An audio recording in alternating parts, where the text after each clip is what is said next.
All right, and then you can concentrate most of your efforts on the competitive analysis on the primary, so obviously some of the secondary where you got figures. Then the indirect, you can just mention what the numbers, the aggregate numbers there. Okay. Okay? Let me know Tuesday if you can find anything out from the IRS, would you? Yeah. Okay, that'd be good. Tim. Okay. That's good, I like that.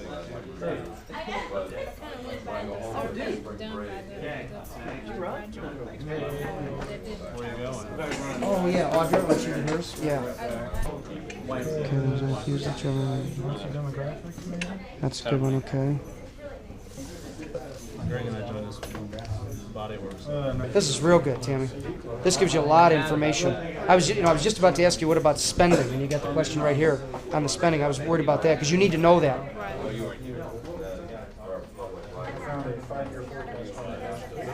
You might on this question, number 10, finish up with other. Like in other words, please check the different travel sources you have or would purchase. Well, what if there was something that type of thing? Like here also number 6, what qualities do you want? Always leave a category for other for them to fill in. You know what I mean? Any other that they think of, like that you're not thinking of.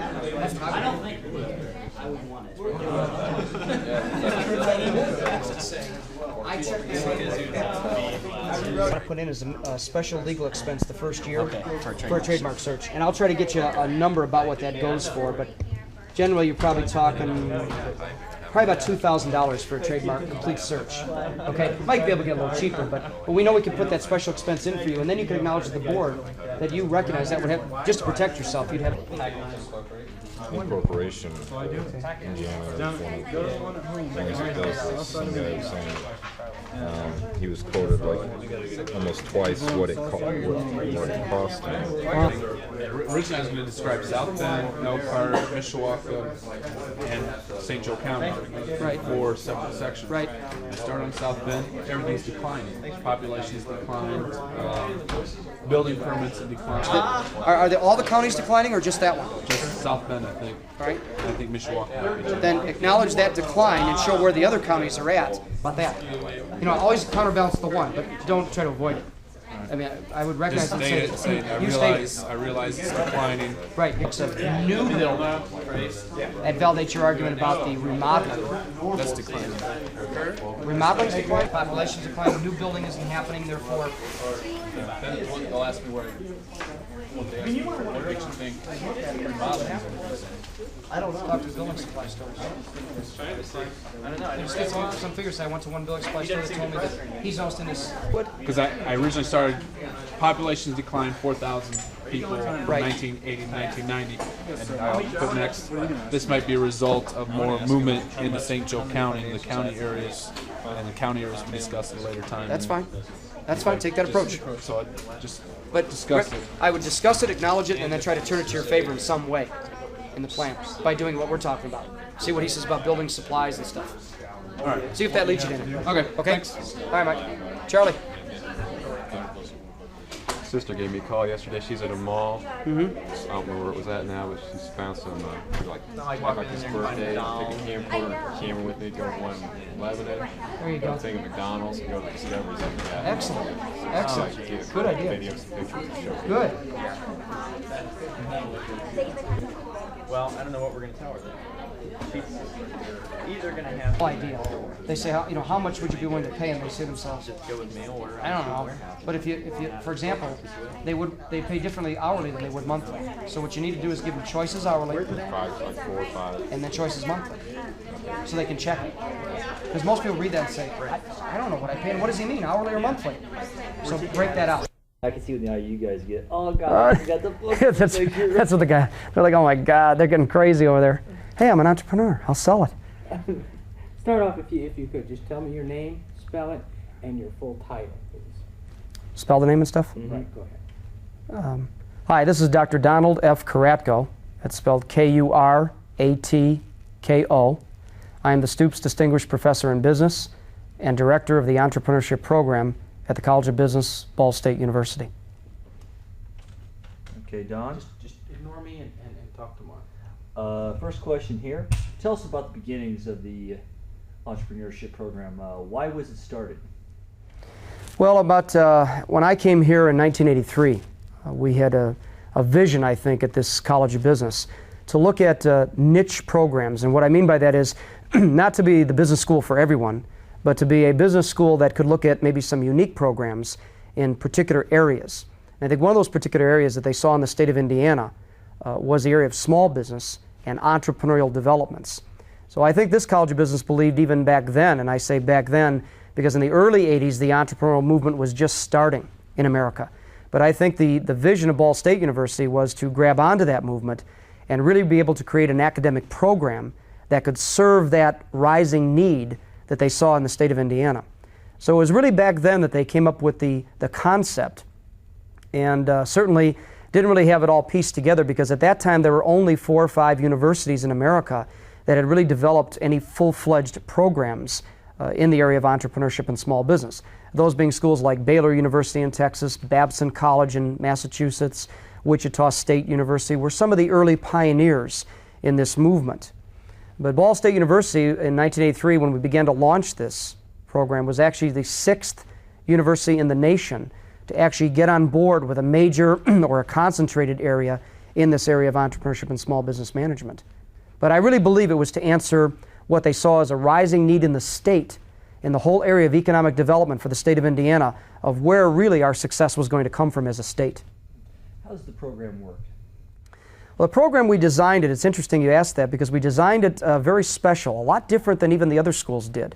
We set it up in what I call a dual progression concept, and what I mean by that is we were very emphatic on making sure that students learned certainly the academic theory base that they would have to take in any major, but at the same time I wanted them to progress through, and here's where the dual progression comes in, I wanted them to progress through with a real pragmatic experience, a practical focus on what they were doing, because as you and I probably know, and so many people know out there that are practicing entrepreneurs, what good is the theory going to be if they don't understand the real practice involved with entrepreneurship and small business development?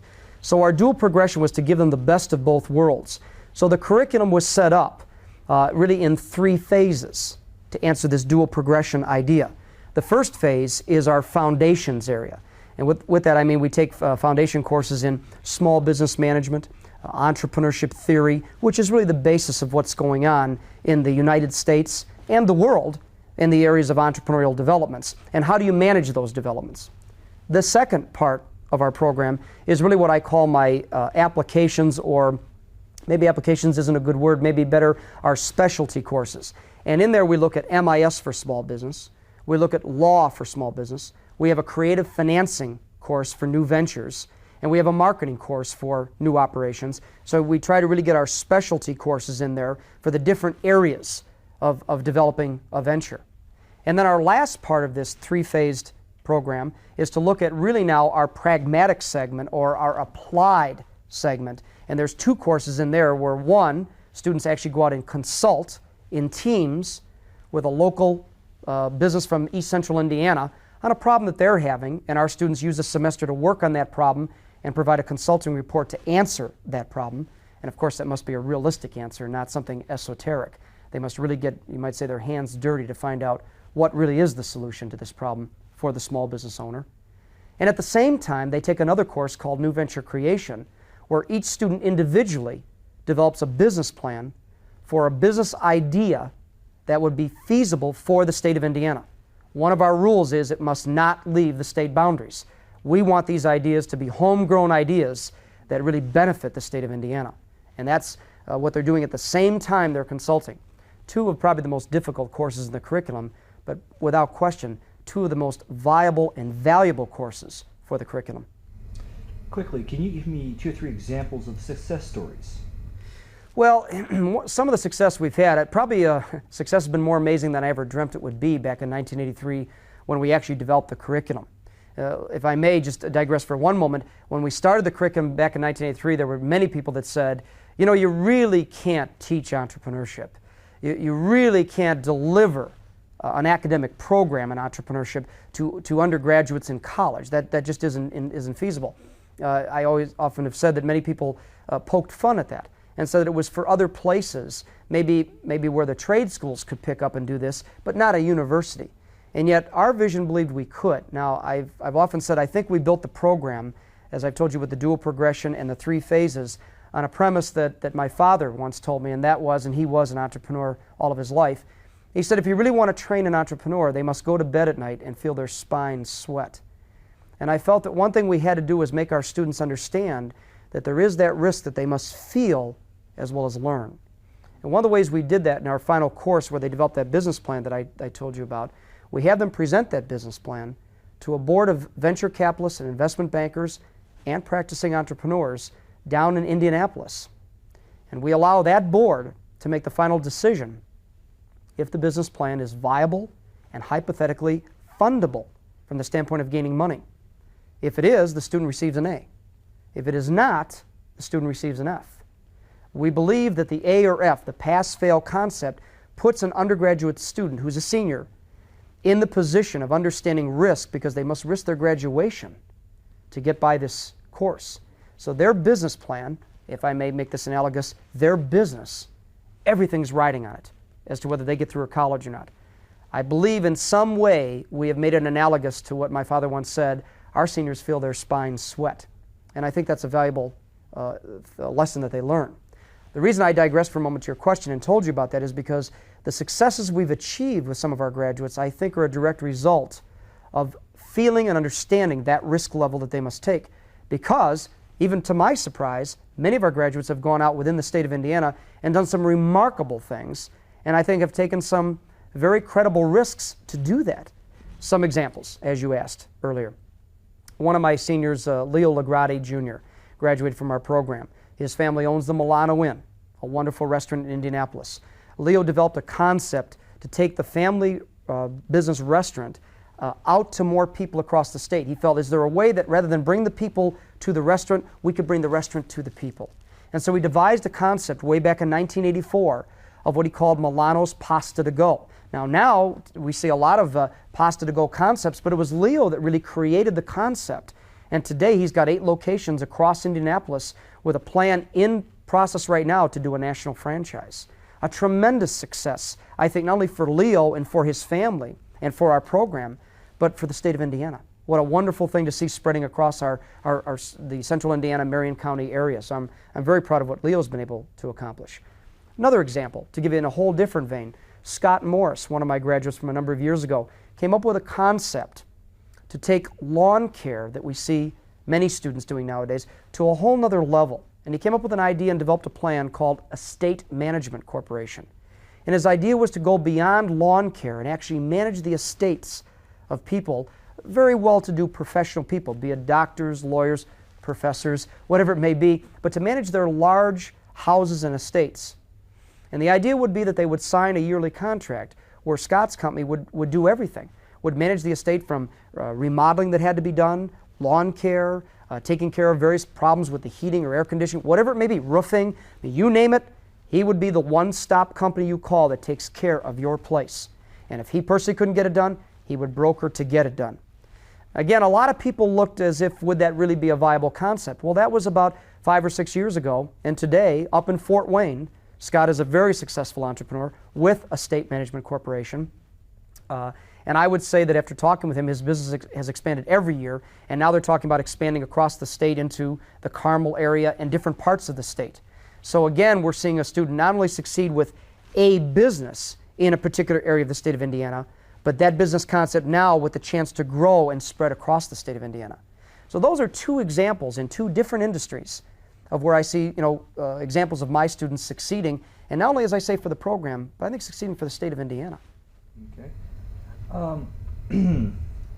How does the program fit into Ball State's role as Indiana's premier teaching college?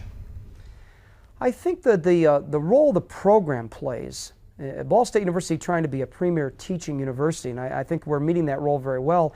I think the Entrepreneurship Program, you can see it's a true example of not only the teaching of the theory as we talked about, but then working with our students to give them the applied sense of what's happening.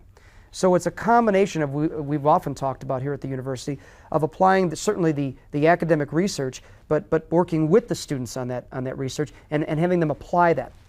Many times at the College of Business we've used the term, we want to be an applied research business school. Certainly some of our other universities in the state do the theoretical research and give us the foundation, but we want to take that a step further in an applied sense and work with our students. And I think the entrepreneurship program is a good illustration of that, of taking the theory and the concepts and working with our students to take it a step further in a practical sense, where they build these plans and where these plans are actually put into motion when they graduate. So I think it's a perfect illustration of that idea of being a premier teaching university and looking for those applied areas where we can really take effect with that concept. Now, the entrepreneurship program, how many years does this take for a student to complete? Currently, right now, we're looking at an undergraduate major in the program. And so what we do is a student would come to us in their junior year, their third year of actually coursework here at the university. And then it would take them 2 years to complete the program. There's approximately 8 courses within the major that they take, as well as other management courses that certainly, I would say, supplement the major. So there's a variety of courses besides the 8 that they take, but it takes them about 2 years, 4 full semesters, to get through the entire program in its sequence. So they would actually wrap up with those final 2 courses we talked about in the spring of their senior year. How popular has the program become in the last several years? Well, it's become very popular. I say that with a smile because, we started the program my first year here back in the early days, the early 80s, with about 6 people interested in it, mostly because I think no one knew or believed it could really happen. Now it's I'm very proud to sit back and here in this stage of the 1990s and look at our national awards and our national ranking, which I think attracts students to know that we are one of the finest programs in the nation. And we're seeing it every year now, graduating approximately 30 seniors. So we've gone from 6 to 30. Now, I want to explain, those are 30 graduates. We see every year about 100 students interested in the program, but as I described to you our concept and the way those final courses work, I say that it's a self-screening major. We find of those 100 students every year interested, they self-screen themselves down to maybe 40 or 30 that really finally get into the major, because that final course, to put your graduation on the line, to really feel that risk, is an awful tough thing to come to grips with. Will I graduate or won't I graduate, and everything on the line. And a lot of students screen themselves out and look for another major during senior year. And I respect that. I think it's a decision they have to make. But I certainly believe that I don't have to put any standards on the program of grade point, nor of certain numbers or testing. I don't have to test students, nor do I have to screen them out with grade point. I think that final challenge is the self-screening effect. And what's interesting is to see every year as we've been growing, and the program has certainly grown each year in numbers, we're seeing a tremendous quality of student. And when I say quality, I don't mean just by grade point or by test averages. I mean quality in that determination, in that tenacity. And students that are coming to the program now have every intention of staying and accomplishing. And that, to me, has been the real growth of the program. Final question, where do you see the program going in 5 years? I see the future of the program, and I say this certainly without brag, or maybe a little brag and a lot of fact. We are currently now considered in the top 10 programs in the United States. As a matter of fact, in the top 5 by a lot of the rankings. And we certainly have the awards to back it up. But that's at the bachelor degree level. And I certainly see the program not only growing and increasing and evolving there, but I also see it evolving into the master's level. And we are currently working now to establish by next year a master's degree concentration in entrepreneurship. And we hope that the future holds, if we can, through the state of Indiana, offer a pure master's degree in entrepreneurship on our television network. And you already know that our MBA is live via interactive television. And I think we can dovetail that and put the master's degree in entrepreneurship on television within the next 5 years. And by that, we can reach 51 locations in the state of Indiana. And I think there's a tremendous pool of practicing or potential entrepreneurs in the state of Indiana that have graduated from many of our fine institutions with various degrees, but they're at a stage where they're now starting or thinking about starting a business, and their degree might not be enough, and they wish they could have more. Certainly not going back to a bachelor's degree, but if there was the master's degree in entrepreneurship available at 51 locations across the state that we service from Ball State University, I believe that we've got a tremendous vision there. So that's where I see the program in 5 years, going to the master's level, serving more of the state of Indiana, more of our citizens in areas that I think from an entrepreneurial standpoint and a small business growing standpoint, we can answer that niche in the state. Thank you, Don. As the program grew slowly in numbers, the reason I said about quality of student, we find now the ones that are here, they already know what they're coming into. So they're determined. You know, you don't. The ones that stay, boy, we get a real tenacious student that's going to go after it. That class you saw today, I've got 32. I love the book in the background now. Yeah, Great. that's fantastic. The book is, you know, certainly this video wasn't appropriate to talk about it, but I've talked about it to our students and stuff, and even in some of the audiences that, you know, part of the vision that we want to be one of the best programs in the nation. That book has been important to us as a signal. My badge on. I had one guy, I'll never forget this, in Washington D.C., and I'm on the elevator, and I was just, you know, you have things on your mind. I was going to change about a job or something, and I got in the elevator, and I wasn't thinking I had the name badge on. The guy looked over and he goes, "All State University." I'm like, I was looking for the joke, you know, like. And he said, "Kuratko. This program's got to be dynamite." Where they, you know, so that's been a real step for us when that happened. And it's really helped the name of Ball State. Yeah.